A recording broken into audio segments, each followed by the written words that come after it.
Selamat pagi saudara-saudari semua. Hari ini kita adalah tahun 2025 di hari yang terakhir dan di hari yang spesial dan juga besok hari yang pertama kita membaca penderitaan Yesus dan pengharapan salibnya Yesus. Hari ini Allah menggunakan dari segi ini untuk menjadikan kesimpulan di tahun 2025. Di masa lalu penderitaanmu atau kelemahan dalam hidupmu atau kelemahan orang-orang di sekitarmu, bagaimana kita menanggapi? Kalau kita ingat waktu kitab Markus yang pertama, ayat pertama yaitu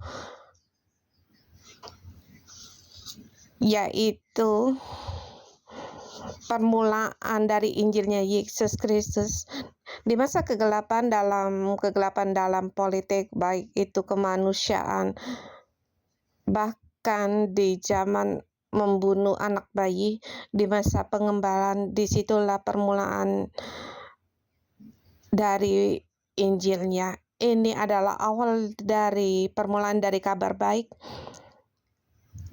dan Yesus naik disalibkan. Ini adalah kabar baik di puncak yang tertinggi. Jadi kita harus melihat bagaimana Allah menanggapi kegelapan ini dalam melihat pasal 15 dan juga penebusan Yesus. Tapi hari ini kita di pasal 14 kita melihat di mana-mana melihat akan kelemahan manusia, semua pada meninggalkan Yesus, bahkan muridnya yang terdekat Yesus, Petrus, dia juga menyangkal Yesus. Yesus harus menghadapi kegelapan dari kepala ahli-ahli agama, imam-imam kepala. Dan di sini kita melihat banyak penderitaan Yesus dan sangat menderita. Dan di hari ini dia setiap tempat dia melakukan pohon kehidupan, setiap keputusan dan hidupnya memberikan hidup. Pada saat kita menghadapi kelemahan seseorang, bagaimana kita menanggapi? Dan salib adalah pohon kehidupan, sebab dia adalah hasil yang memberikan hidup kepada orang. Yesus mati di pohon kehidupan. Yesus mati di kayu salib, tapi kematian ini membawakan harapan dan hidup bagi banyak orang. Pasal 14, permulaan dari penderitaan Yesus, bagaimana dia dijual dan kemudian dibunuh, dan awal dari dia jalan menuju salib. Dan kita melihat bagaimana dia menanggapi kegelapan dunia, dan kita setiap orang sebagai Kristus kecil, kita disebut Kristen. Kristen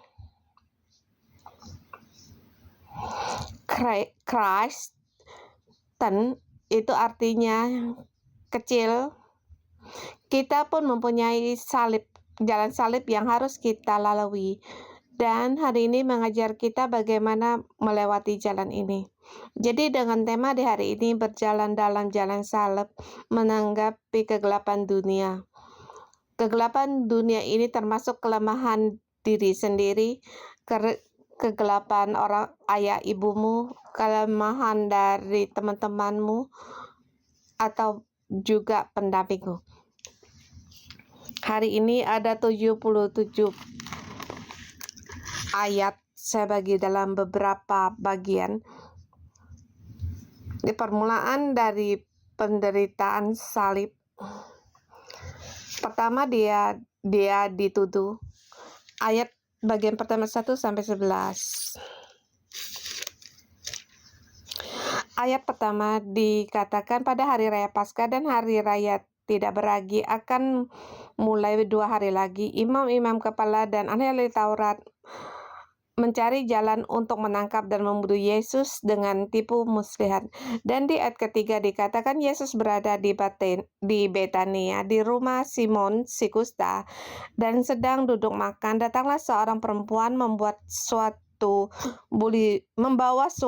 buli-buli pualam berisi minyak narwastu murni yang mahal harganya, lalu dipecahkannya leher buli-buli itu, dicurahkan minyak itu ke atas kepala Yesus.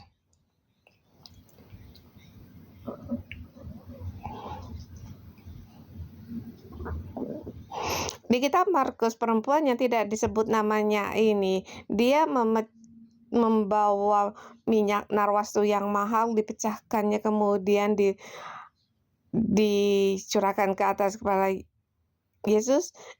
Ini ada narwastu, ini bagian di India, ini adalah berasal dari India. Jadi dia kalau dari India dipakai sampai di bawah di tempat sekarang di Yesus ini pasti sangat mahal.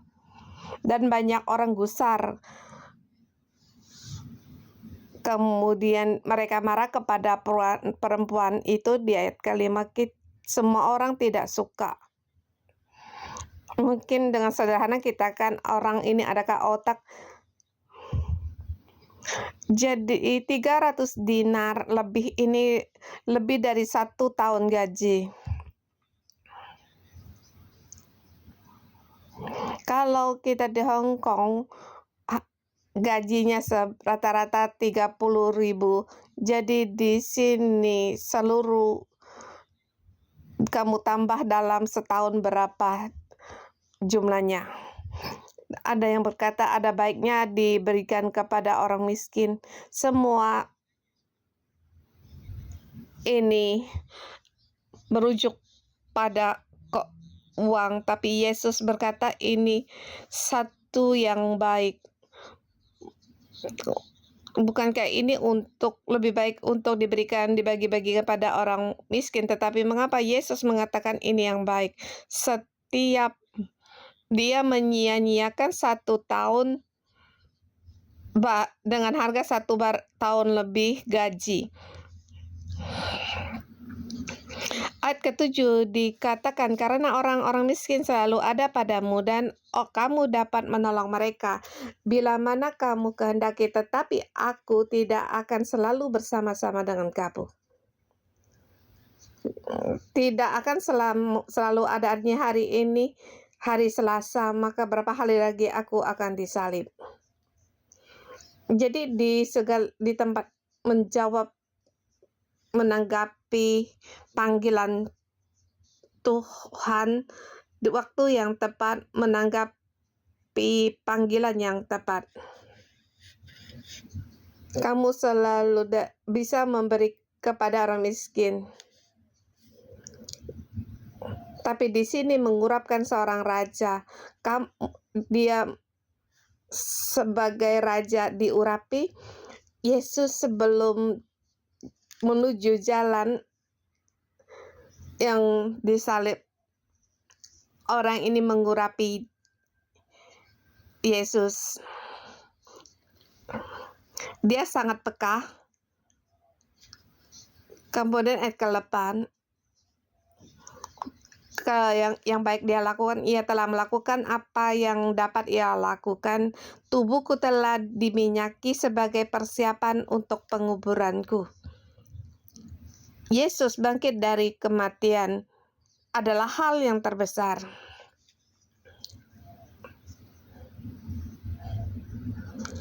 Ini layak menggunakan 1 tahun gaji untuk menghormatinya.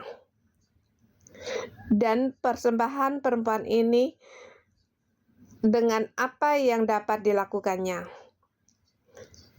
Yesus melihat perempuan ini tidak menghitung, dia seluruh mempersembahkan, dan perempuan di masa itu juga kedudukan perempuan sangatlah rendah, dan mungkin juga tidak uang tabungan, jadi tidak ada jaminan. Jadi ini adalah uang simpanan.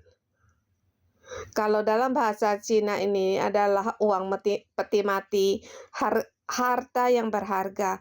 Tetapi Yesus melihat seluruh persembahan darinya, seluruhnya pemberian, dan juga semua persembahan ini sangat layak untuk seluruh persembahan kematian Yesus bagi banyak orang. Sebab Yesus pada saat Ia mempersembahkan dirinya seluruhnya juga layak untuk mendapatkan persembahan dari seseorang yang mempersembahkan seluruhnya. Kemudian juga dikatakan, aku berkata kepadamu, sesungguhnya di mana saja Injil diberitakan di seluruh dunia, apa dilakukannya ini akan disebut juga untuk mengingatkan dia. Dan sangat sedikit yang terjadi dalam 4 kitab Injil, setiap kitab ada mencatat hal ini. Dalam 4 kitab Injil seperti 5 roti 2 ikan, tidak seluruh tertulis yang sama dalam 4 kitab. Kita melihat itu sikap yang penting. Yang kalau saya katakan persembahan, saya maksud bukan hanya uang. Kamu memiliki kesulitan, ini merujuk kamu tidak dapat mengutamakan Yesus yang bangkit dari kematian dan tidak dapat melihat kebaikan Tuhan dalam hidupmu. Pada saat Yesus belum mati, perempuan ini sudah tahu bahwa kasih Yesus seluruhnya dan tidak dia memperhitungkannya. Dia bukan hanya mengampuni dosa, bahkan mempersiapkan jalan kehidupan. Dan apa salahnya aku memecahkan satu buli yang berharga ini? Kemudian di poin 10 dan juga 11, bersama dengan Yudas demi uang menjual Yesus. Bagi dia mengkhianati Yesus itu layak, sebab dia takut dirinya tidak punya uang dan melihat Yesus dalam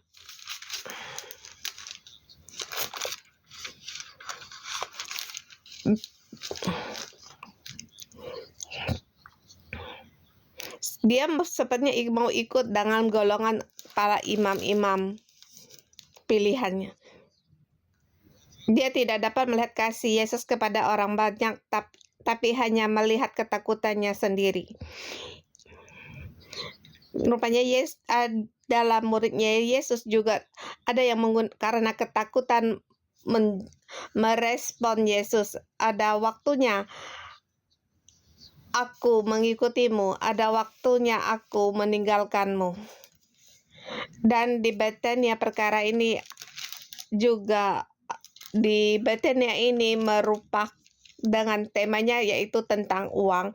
Layakkah uang ini dipakai pada Yesus? Ada murid berkata tidak layak, lebih baik untuk diberikan kepada orang-orang miskin.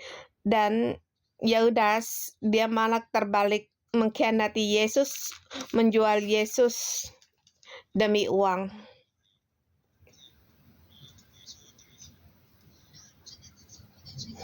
Dan perempuan yang memecahkan minyak nafsu itu tidak memperhitungkan tentang uang demi Yesus. Sebab Yesus telah memberikan yang terbaik bagiku. Dan kita pun bertanya bagi diri kita sendiri, adakah pada dirimu kamu melihat berapa kebaikan Yesus yang dicurahkan bagimu, seperti tema di hari ulang tahun gereja? Kasih Allah dan anugerahnya begitu luas dan dalam. Adakah kamu melihat begitu luas, tinggi, dan dalam akan kasih-Nya yang tidak selalu memperhitungkan? Tanggapan dalam kegelapan satu sikap yang sangat penting. Dan kita juga harus berjalan dalam jalan yang pengorbanan. Pengorbanan Yesus adalah nyawa. Dan bagi perempuan ini adalah minyak narwastu yang mahal. Kamu sendiri juga punya harga yang harus kamu bayar. Ini jalan salib untuk menanggapi kegelapan dunia. Jadi ayat 11-12 dengan saya berikan tema ayat 1 sampai dengan 11, ya, dengan hati yang bisa kamu lakukan dengan kesetiaan. Seberapa yang dapat kamu lakukan, kamu lakukan. Kamu pasti akan mengalami kekuatan dan kasih karunia Yesus. Kemudian 12 sampai dengan 31 menerangkan tentang perjamuan di malam hari yang terakhir. Di dalam dikatakan ada perkara yang kebalikannya. 12 sampai dengan 17, ayat 18 dikatakan Yesus berkata, sesungguhnya seseorang di antara kamu akan menyerahkan aku.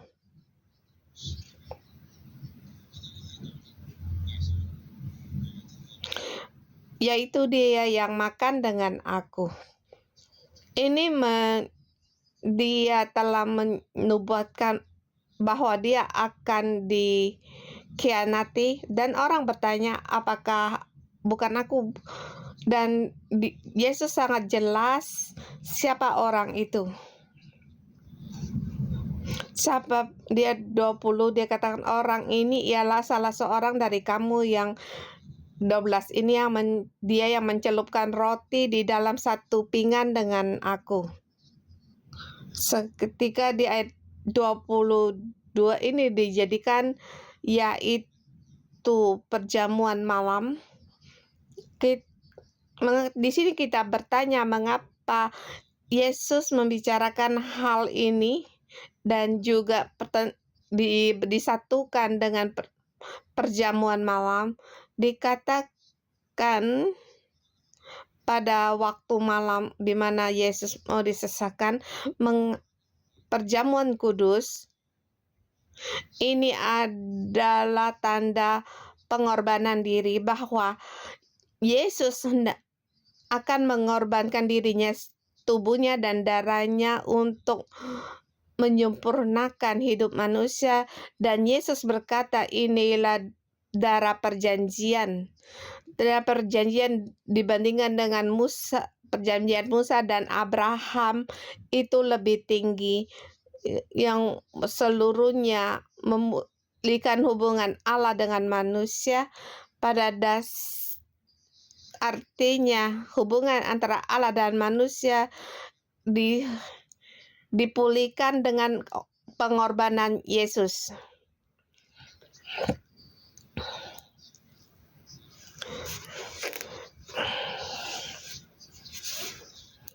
Di dunia mengatakan demi keuntungan diri sendiri.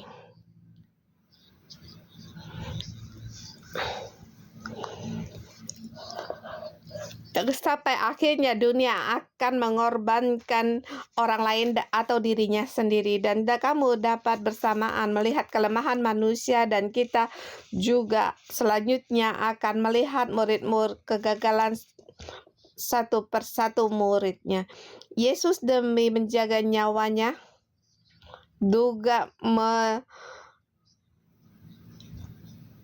mengorbankan hubungan dengan Yesus.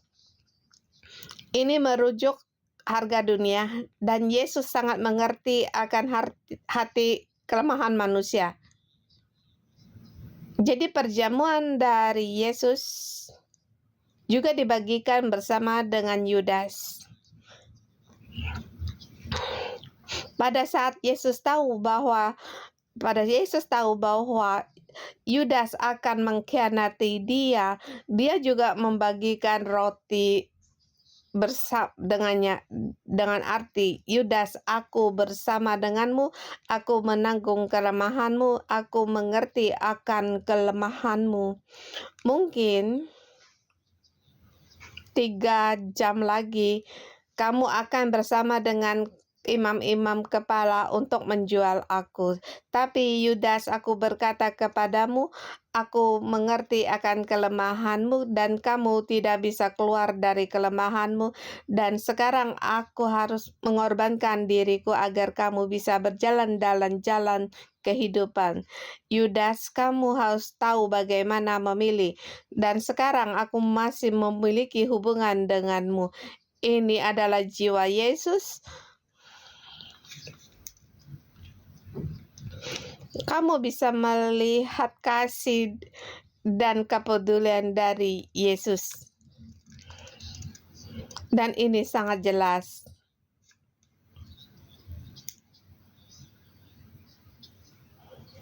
Bagimu mungkin sulit bersama dengan orang yang hendak mengkhianati bersama makan. Belum lagi kamu harus membagikan nasi bersama dia. Kamu tidak marah atau tidak memukul dia. Ini sudah kelebihan. Tetapi Yesus dengan kelemahan manusia penuh dengan dia dapat memahami dan dapat menerima. Hari ini kita menerima perjamuan kudus selain mengingat akan anugerah dari kematian Yesus. Kamu juga harus bertanya pada diri sendiri, adakah kamu memikul kesalahan orang lain, orang keluargamu, anggota selmu, dan telunjukmu menuju kepada siapa? Kamu akan mengerti, aku miliknya Tuhan, aku punya pundak untuk memikul kelemahan orang lain.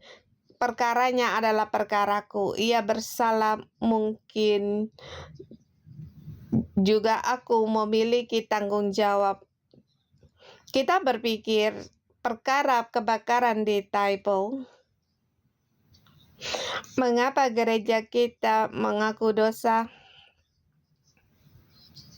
dan juga kita tidak menyalahkan kebakaran kesalahan kebakaran ini, seperti dikatakan Pastor Deborah, kebakaran ini juga ada bagian dari kesalahan kita, dari pengembalaan kita dalam pemasaran atau dalam perindustrian. Kalau kamu mengembalakan dengan baik, ini akan terhindar pengaruh yang diberikan Tuhan belum bisa diperluas, sebab ini juga kelemahan dari gereja dalam pengembalaan yang kurang. Jadi kita harus menanggung dosa pada masyarakat, dan ini juga memberikan semangat dalam bertanggung jawab. Pada saat kamu mengembalakan sebagai imam ranjani seperti Yesus, kita harus bertanggung jawab. Kita harus menanggung seperti perkara dari Yudas. Ini adalah cara jalan yang benar. Kemudian ayat 32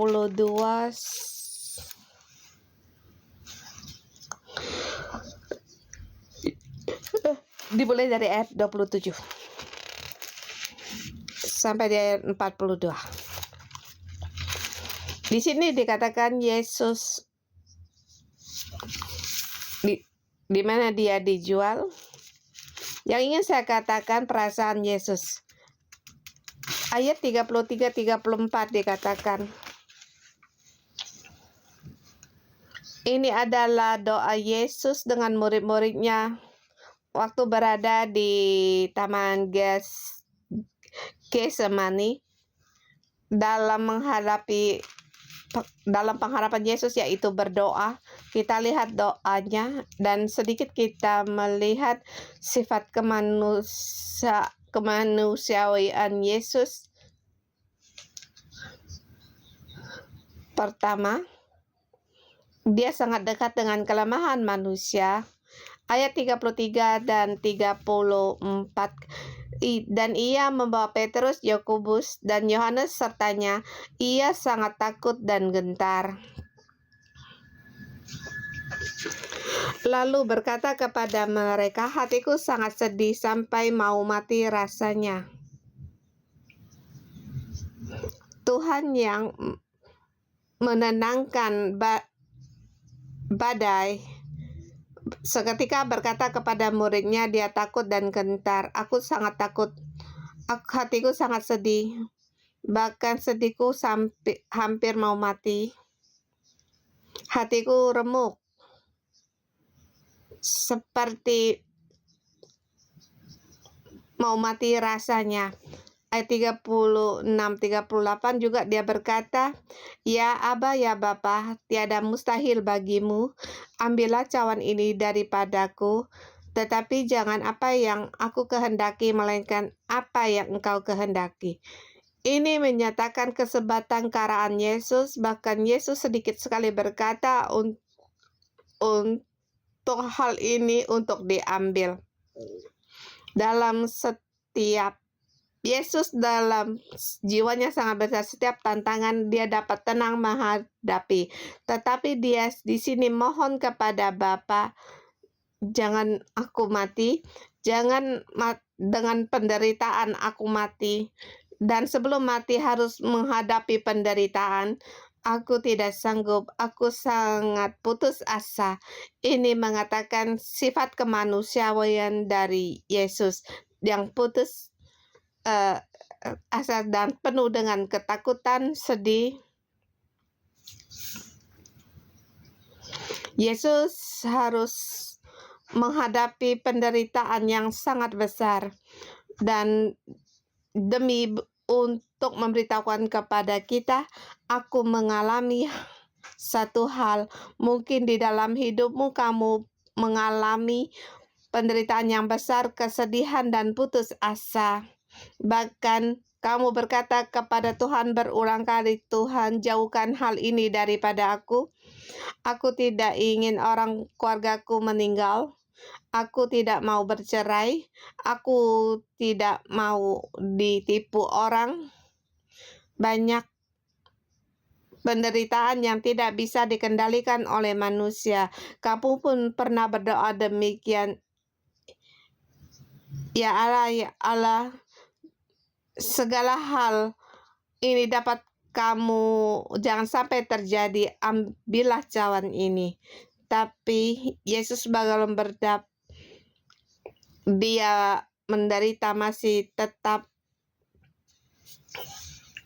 dengan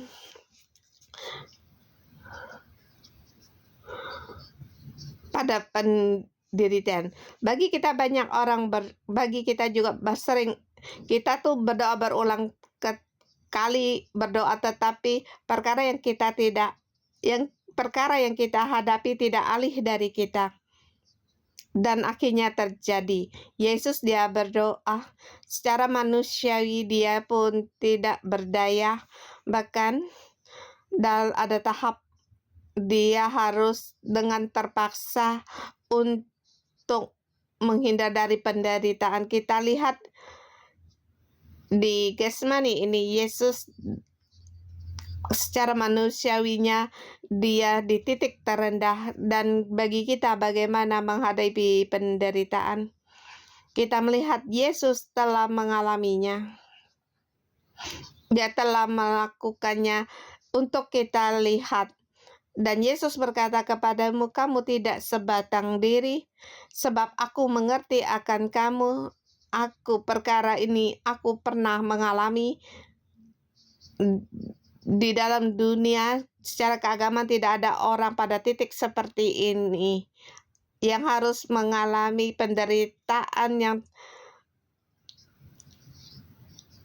dalam titik terendah, dan ini memberitahukan kepadamu, aku telah mengalami. Jadi Allah ini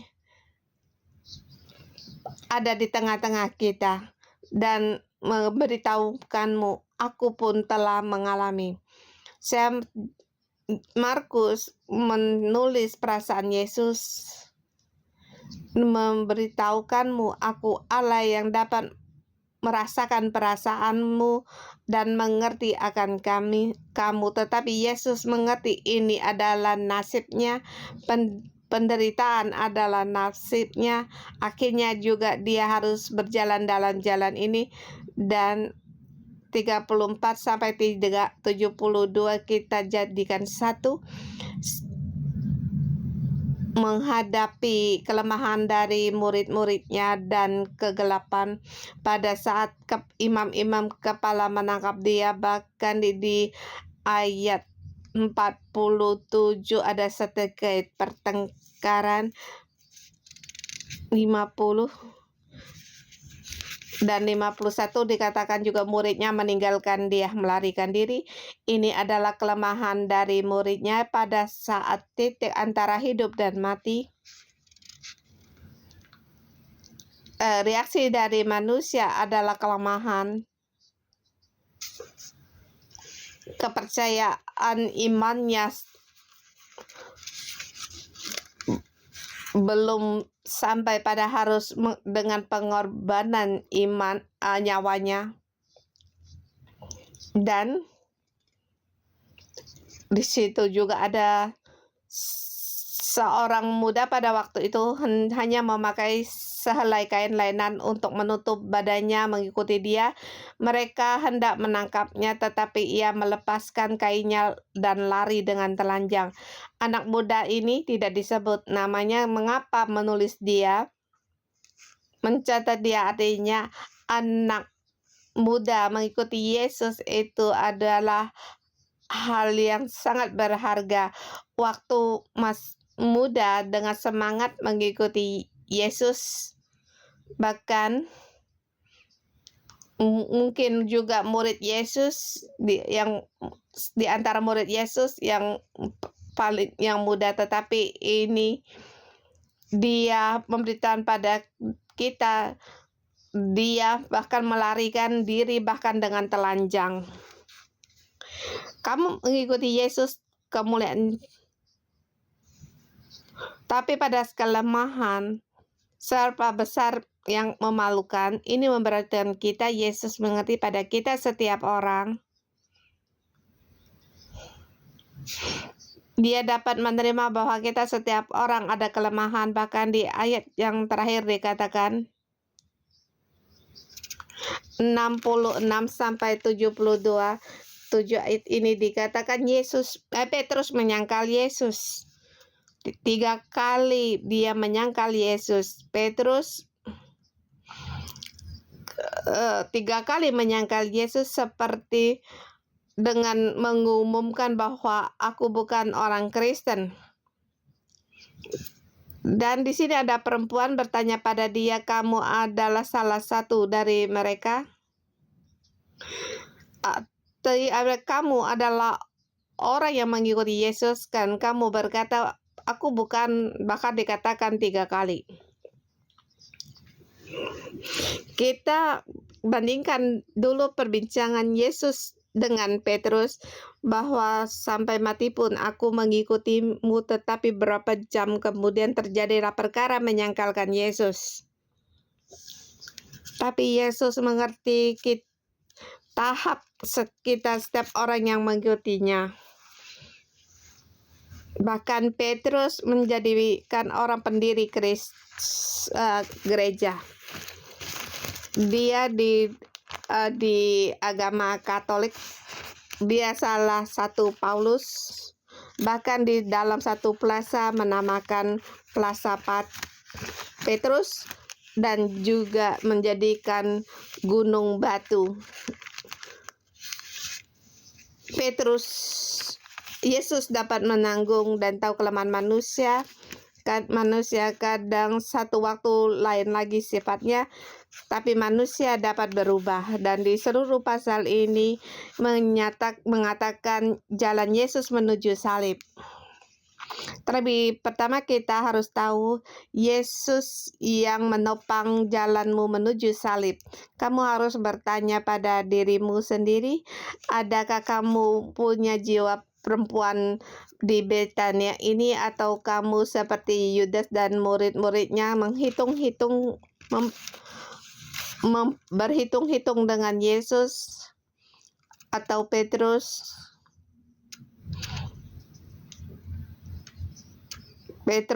dia dengan semangat mengikuti Yesus, tapi adakah kamu dari kegagalanmu untuk bangkit kembali? Yesus dapat merangkul kelemahan Petrus dan tetap memakai Yesus. Baik kamu ketua sel atau di tempat kerjamu, adakah kamu menanggung identitas orang lain dan kelemahan di tempat kerjamu atau keluargamu? Kamu dapat menanggungnya. Ini ada jalan imamat yang rajani. Pada saat kamu bangkit untuk keluargamu atau keluargamu berdoa, pada saat kamu mengerti kelemahan orang rumah dan rekan kerjamu, sesungguhnya kamu membuka jalan hidup dunia demikian berubah. Walaupun kita bukan juru selamat, tetapi Yesus memberikan kita kuasa untuk menyelamatkan dunia. Dengan mengandalkan kita, setiap orang dalam jalan salib ini menanggung dunia. Ini konsep dalam pohon kehidupan dan juga mengubah seluruh dunia. Dan renungan pagi di akhir tahun terakhir ini, berita ini memberikan semangat bagimu untuk terus berjalan dalam jalan salib, dan kamu bisa mengubah situasi dunia. Bangkit untuk menjadi orang yang punya tanggung jawab. Jangan berhitung-hitung dengan Allah. Kamu akan menjadi muridnya Tuhan. Mari kita bangkit menyembah Tuhan Allah kita. Yesus, kami berterima kasih, hanya Engkau kasih yang tanpa syarat menyelamatkan hidup kami. Mari kita bersama menyembah Tuhan kita.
圣洁宣配的君王，照顾我命在全地之下，为我罪流宝血，赎回我生命，用我全能的主宰，到这人生下命你的爱，奇妙处又要深刻的伟大，圣洁宣配的君王，照顾我命在全地之下，为我罪流宝血，赎回我生命，无人能与你相比，你掌权直到永远，我要扬声赞美你，无人能与你相比，你掌权直到永远，我要扬声赞美你，无人能与你相比，你掌权直到永远，我要扬声赞美你。哦，何等伟大的爱，高过诸天深海，何等最大赞美。主你满有能力，世界盼望是你，我要敬拜你，耶稣我的主。何等伟大的爱，高过诸天深海，难舍之难赞美。主你满有能力，世界盼望是你，我要敬拜你，耶稣我的主，无人能与你相比，你掌权直到永远，我要扬声赞美你。主啊，冇人與你相比，我哋要讚美你。無人能與你相比，你掌權直到永遠，我要揚聲讚美你。無人能與你相比，你掌權直到永遠，我要揚聲讚美你。要有偉大的愛，高過諸天深海，難捨之難讚美。主你滿有能力，世界盼望是你，我要敬拜你，耶穌我的主。何等偉大的愛，高過諸天深海，這生最大讚美。主你滿有能力，世界盼望是你，我要敬拜你，耶穌我的主。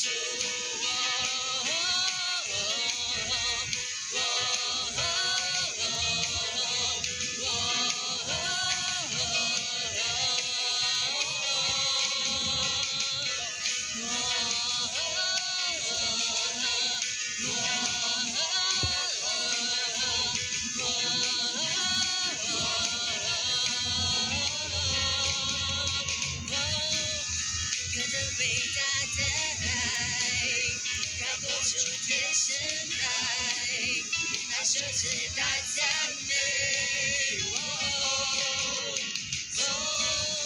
主你滿有能力，世界盼望是你，我要敬拜你，耶穌我的主。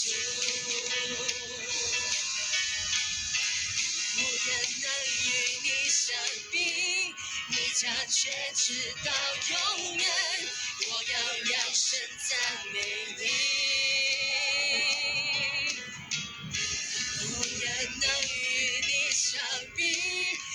掌权直到永远，我要扬声赞美你。无人能与你相比，你掌权直到永远，我要扬声赞美你。何等伟大的爱，要过出天生来，诞生时代赞美。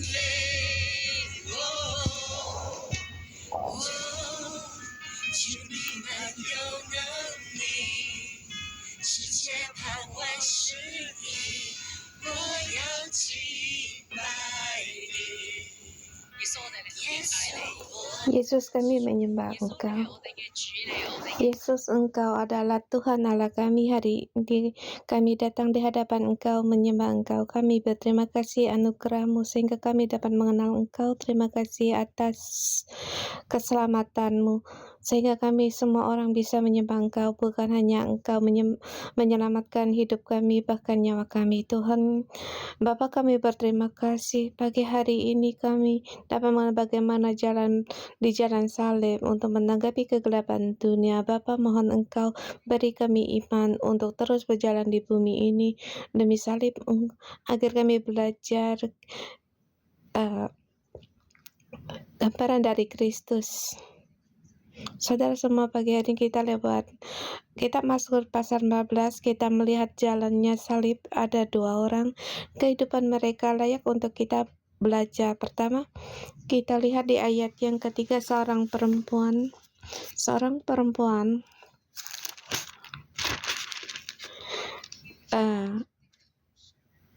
membawa suatu buli-buli pualam berisi minyak narwas tumur yang mahal harganya. Setelah dipecahkan leher buli-buli itu, jurakan minyak ke atas kepala Yesus, dan seorang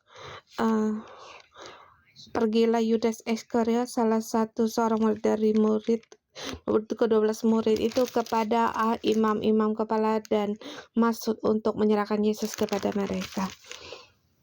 Di sini lihat perempuan yang dengan dia bersedia untuk memberikan yang terbaik bagi Yesus. Tapi Yudas, dia menjual Yesus. Dia terus berhitung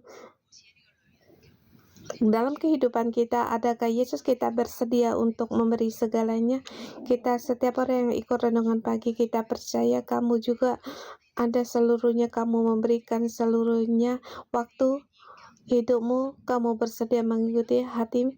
Tapi adakah bagian juga kita menghadapi uang, perekonomian, tekanan, kita pun ada menyisahkan.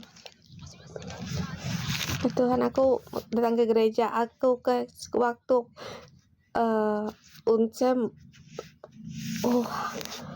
harus menggunakan keuangan untuk datang ke gereja. Mari kita merenungkan atau kita berbagi dua-dua. Adakah hidupmu seperti perempuan itu, seluruhnya memberi, atau seperti Yudas yang sulit untuk seluruhnya memberi dan juga berhitung bagi dengan Tuhan?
好，我哋第一個差唔多分享完咧，可以到第二個分享之後咧，就彼此為對方去祈禱去祝福。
弟兄姊妹可以進入彼此祈禱嘅環節，祝福對方呢，都成 Saling 為真拿 mendoakan, 達香港嘅女 memberkati, 人傳言 seperti 大水。 pembuahan yang 有 membawa 軟弱嘅地方，我哋喺禱告裏 buli-buli 面求 minyak 神繼續 narwastu. 幫助我哋。 Mohon Tuhan untuk menolong kita.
神啊，我哋實在好虧欠。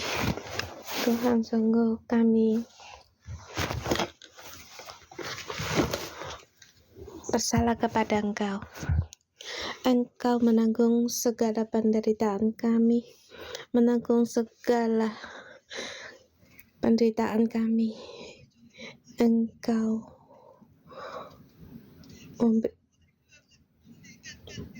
memberikan tubuhmu, mencurahkan darahmu untuk kami, tetapi kami selalu memperhitungkan keuangan kami. Hidupkah, apakah cukup? Kadang kalanya sulit untuk melakukan persembahan persepuluhan. Kami hanya mengandalkan diri kami sendiri. Tuhan, ampunilah kami. Kami tahu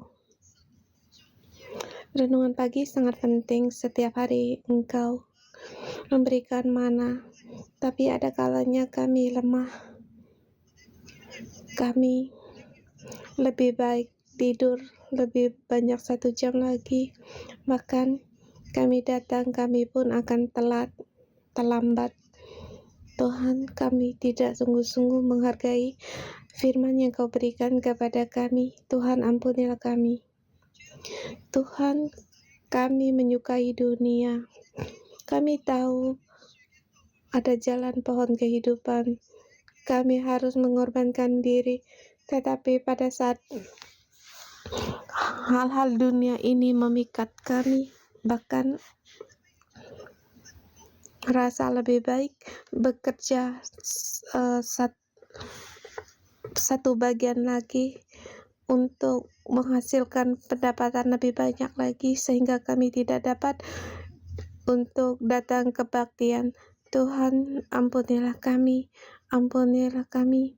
agar juga tolong kami agar dapat Engkau juga mengajar kami untuk mengasihi sesama, menerima orang bahkan yang tidak kami suka. Tetapi Tuhan, kami tidak melakukan. Ampunilah kami Tuhan. Tolonglah kami Tuhan.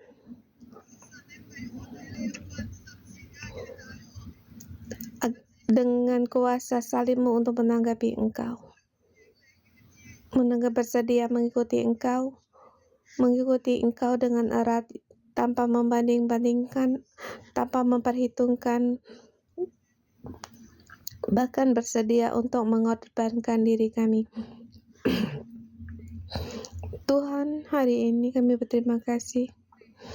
Sungguh kami harus seperti Maria, hidup Maria untuk mengorbankan diri kami, tangan kami, hati kami, mengorbankan diri kami sendiri. Engkau melihat lewat perempuan dengan minyak narwastu ini. Engkau berkata di dalam semua kitab Injil pun Engkau ingatkan. Engkau lihat apa yang ia persembahkan. Engkau melihat, Engkau pun menanggapi. Engkau pasti menyertai kami, menyelamatkan kami. Tuhan, kami tolong kami agar kami terus memilih jalan pohon kehidupan, bekerja sama dengan Engkau. Sorry.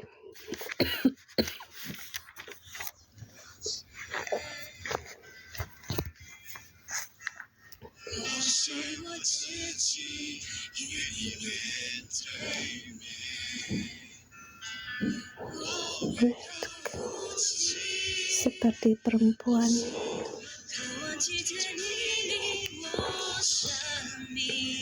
yang mengurapi Engkau.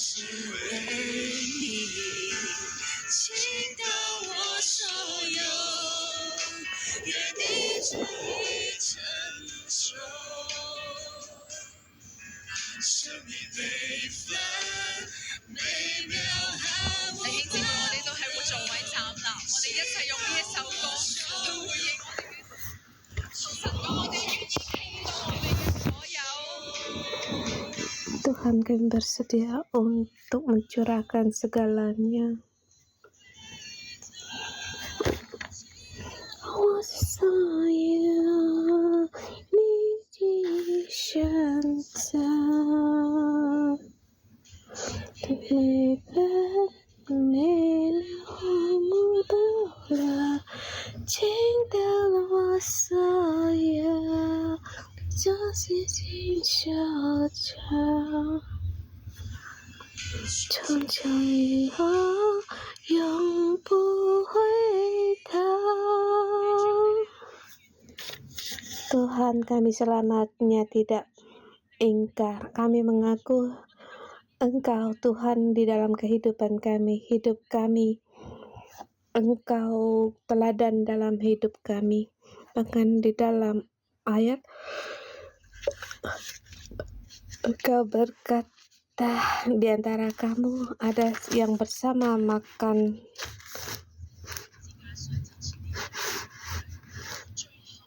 akan menjual kamu. Di perjamuan malam engkau tahu ada murid yang hendak mengkhianati engkau, tapi engkau bersedia untuk tetap makan bersama. Engkau menanggung kelemahan setiap muridmu, kelemahan dari Yudas, dan juga ini memberitakan kepada kami, apakah kamu juga orang yang punya kelemahan? Apakah kamu juga bersedia menanggung kelemahan orang lain? Atau kalau kamu tahu orang lain punya kelemahan, kamu membuat garis batas? Apakah kita menanggung kelemahan orang rumah kita? Atau kalau kita melihat anggota sel kita punya kelemahan, kita menegur dia?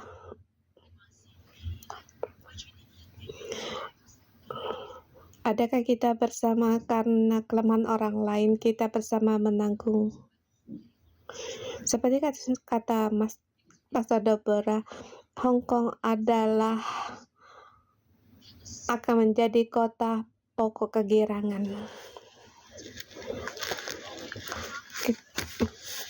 Bagaimana kita melihat di dalam keserakahan melanggar hukum seperti kebakaran di Taipo, sehingga banyak perkara yang tidak ada terjadi? Bagaimana kita menghadapi? Kita menuding orang di televisi, marah pada orang, kita menghakimi, atau kita menanggung sebagai Kristus yang kecil seperti Yesus menanggung kesalahan orang lain? Kita datang di hadapan Tuhan, kita berdoa. Sekarang kita berdoa untuk kelemahan orang rumah kita, anggota keluarga kita, atau pihak yang punya kelemahan. Kita berdoa untuk anggota sel kita. Kita mohon Tuhan agar kita juga untuk bangkit yang jadi orang yang bertanggung jawab. Kita berani untuk menanggung orang rumah kita, anggota sel kita, orang-orang di sekitar kita. Kita mengikuti jejak Tuhan. Kita ingin menjadi orang yang bertanggung dan membawa pengaruh. Tuhan, Engkau tolong kami. Kita mengaku dosa demi untuk anggota keluarga kita. Kalau orang rumah kita masih menyembah berhala, katakan, Tuhan, anggota selku, keluargaku masih menyembah berhala. Tuhan, mohon Engkau ampuni. Atau anggota sel saya masih berzina, Tuhan, ampunilah kita. Mari kita berdoa, kita mengaku kesalahan kita. Kita bersama dengan dia, dengan orang rumah kita, keluarga kita, bukan hanya mereka yang bersalah, tapi kita semua pun ikut serta.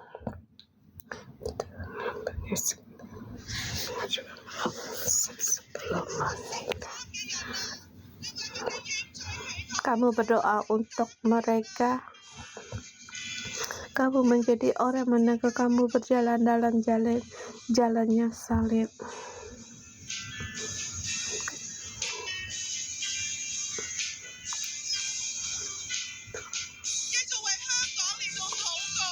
Berdoa untuk Hong Kong. Untuk orang Hong Kong hanya suka mamon, dengan uang bisa bisa mengkhianati orang lain,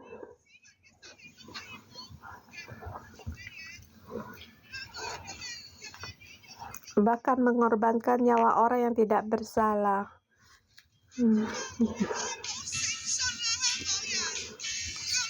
Tuhan,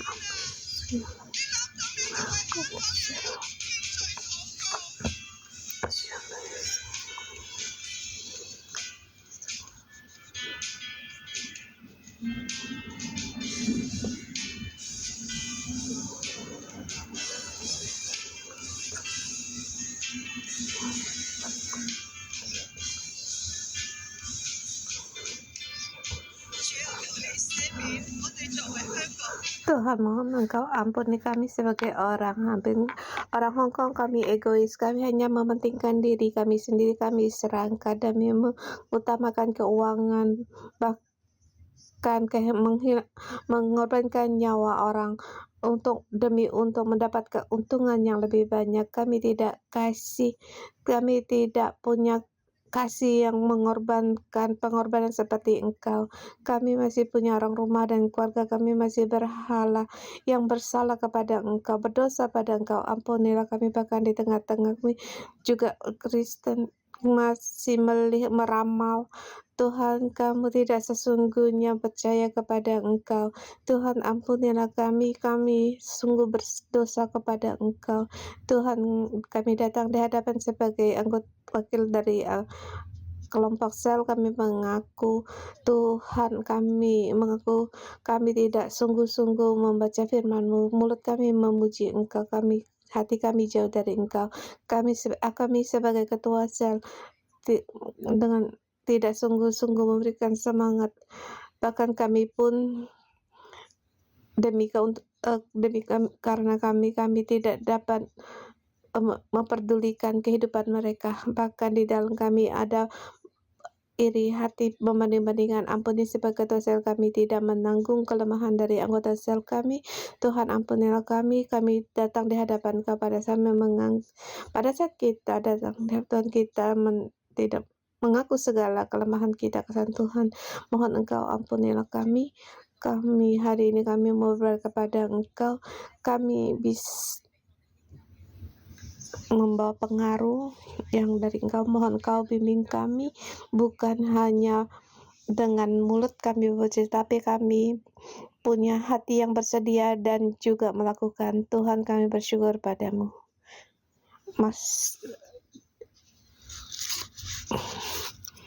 Di Mazmur pasal 14 ayat 51, ada seorang budaya pada waktu itu hanya memakai sehelai kain linen untuk menutupi badannya mengikuti dia. Mereka hendak menangkapnya, tetapi ia melepaskan kainnya dan lari dengan telanjang. Kemudian Petrus juga menyangkal, tetapi Petrus menyangkal pula. Tak lama kemudian 69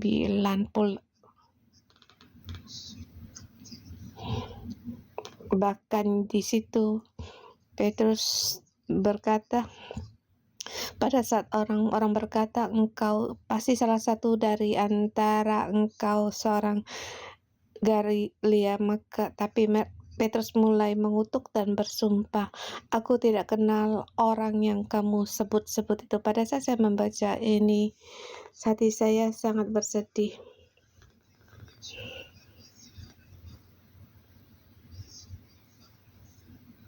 Pada saat kamu menginjilkan, ada orang berkata, Yesus, apakah memberi kamu makan atau percaya Yesus? Kamu pun tidak berani memberitahukan orang Yesus Tuhanmu, Yesus Tuhanmu.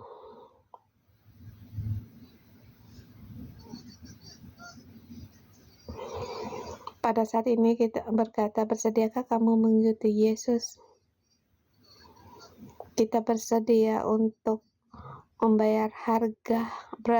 Maukah kita memberi harga mengaku Yesus adalah Tuhan? Dan Yesus berkata kepada hari-hari yang akan datang jalanku aku akan semakin sulit. Anakku, apakah engkau bersedia mengikuti aku dan mengaku bahwa aku adalah Tuhanmu?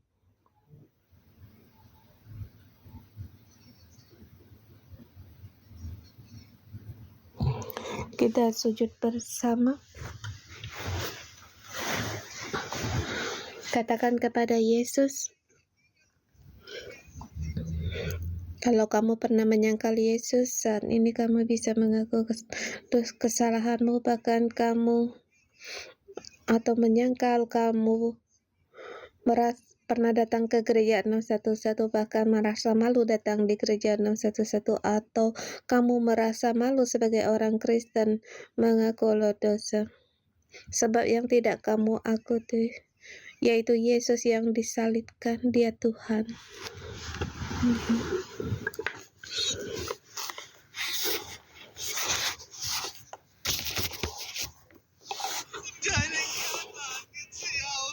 Atau di masa dalam kesulitanmu menghadapi gereja, kamu tidak puas. Kamu pernah meninggalkan gereja 611 atau melihat banyak gereja lain yang tidak baik, kamu milih untuk meninggalkan gereja dan pun tidak mengaku Yesus adalah Tuhanmu. Sebab Yesus adalah kepala gereja. Yesus adalah kepala gereja. Kamu meninggalkan gereja bersama artinya kamu meninggalkan Yesus.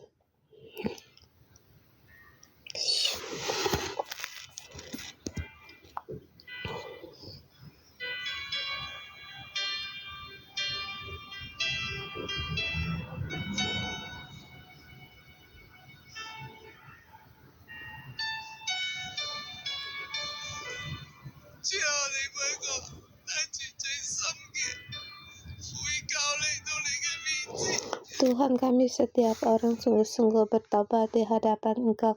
Kami pun pernah meninggalkan gereja, meninggalkan Engkau. Bukan hanya anak muda ini dan Petrus, tetapi kami juga pernah melakukan hal yang sama. Tuhan, mohon Engkau ampunilah kami.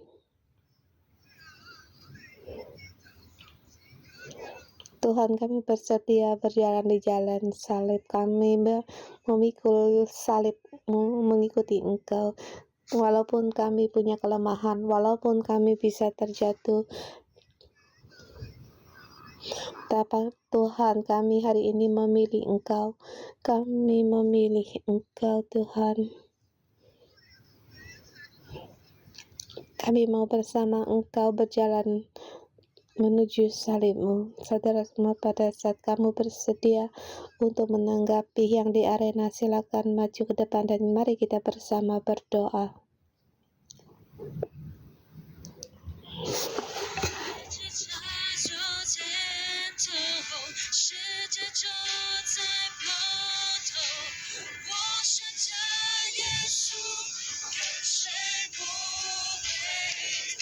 Aku tidak ingkar lewat Yesus. Hari ini tahun 2025, di mana hari yang terakhir Tuhan tahu akan hatimu.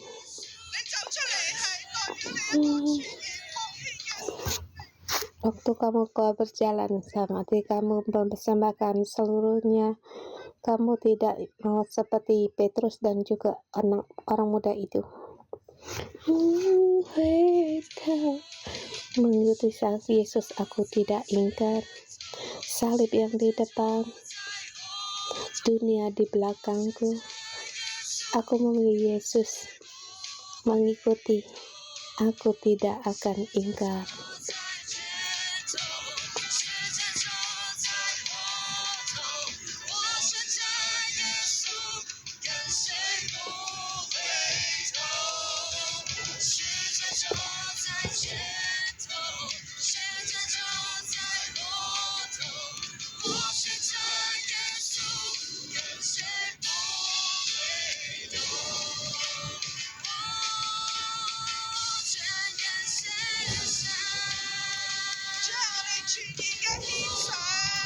Tuhan, kami seluruhnya mempersembahkan di hari ini, di akhir tahun, hari yang terakhir, kami beritahu kami seluruhnya mempersembahkan diri kami bagi Engkau. Kami tidak menghitung-hitungkan lagi.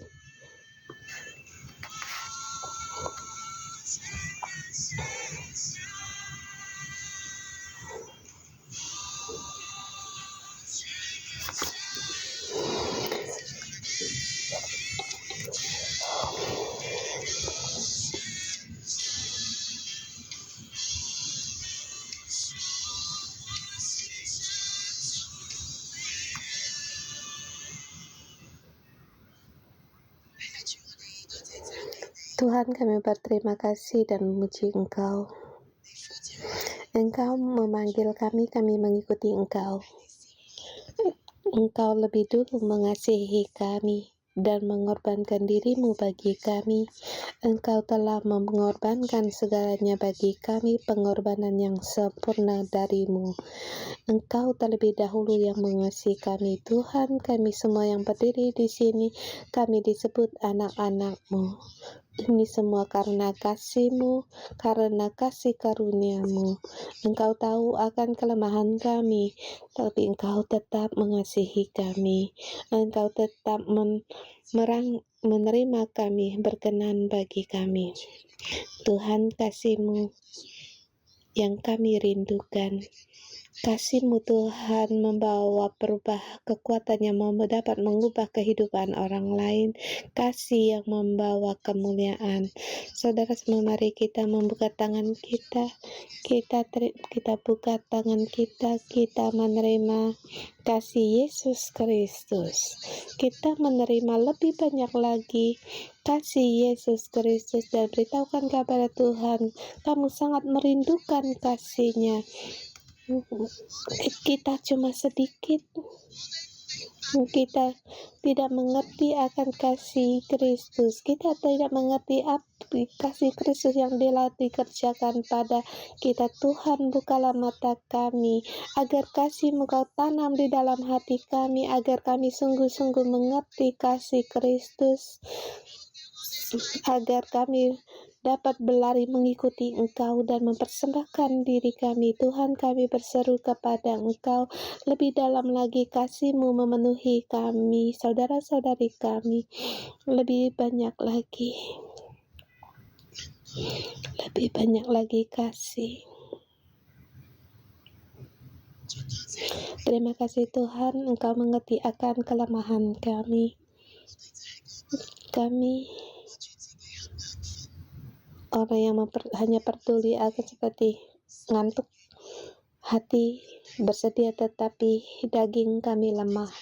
Kami adalah orang-orang ini, sangat orang-orang yang penuh dengan kelemahan, tidak mengerti hatinya Yesus, tidak mengerti Engkau, tidak memahami kerajaan Engkau dan kesusahan akan kesedihan-Mu.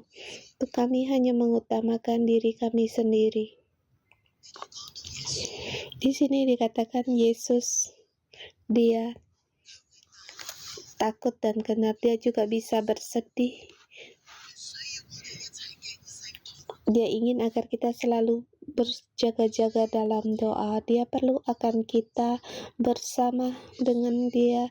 Dia perlu akan kita sebagai murid-murid-Nya di sebelahnya bersatu hati. Dia perlu kita untuk berjaga-jaga. Tetapi kita cuma mengutamakan kelemahan dan kelelahan kita, sehingga kita jatuh dalam kelemahan kita. Agar kita tahu bahwa Yesus punya kelemahan, waktu disalib Dia pun merasa sakit. Agar kita lebih mengerti lagi Yesus Kristus, Dia kasih kasih salibnya untuk kita. Aku dalam nama Tuhan Yesus memberkatimu. Aku dalam nama Tuhan Yesus memberkati saudara-saudari semua. Kiranya kita semua di dalam Roh Kudus, kita percaya kita dalam Kristus, kita dibungkus dengan kasih Kristus, kita juga bersatu bersama mengerti akan kasih Kristus, hatinya Yesus. Jadilah hati Yesus sebagai hati kita, sebagai imam menanggung kelemahan orang lain, agar semua orang terus mengikuti Tuhan, bahkan dipakai oleh Tuhan. Dalam nama Yesus memberkatimu selalu untuk bertumbuh, semakin bertumbuh betul sebagai jiwa imamat yang rajani. Dalam nama Yesus memberkatimu dan memberkati dalam nama Yesus. Amin. Renungan pagi sampai di sini.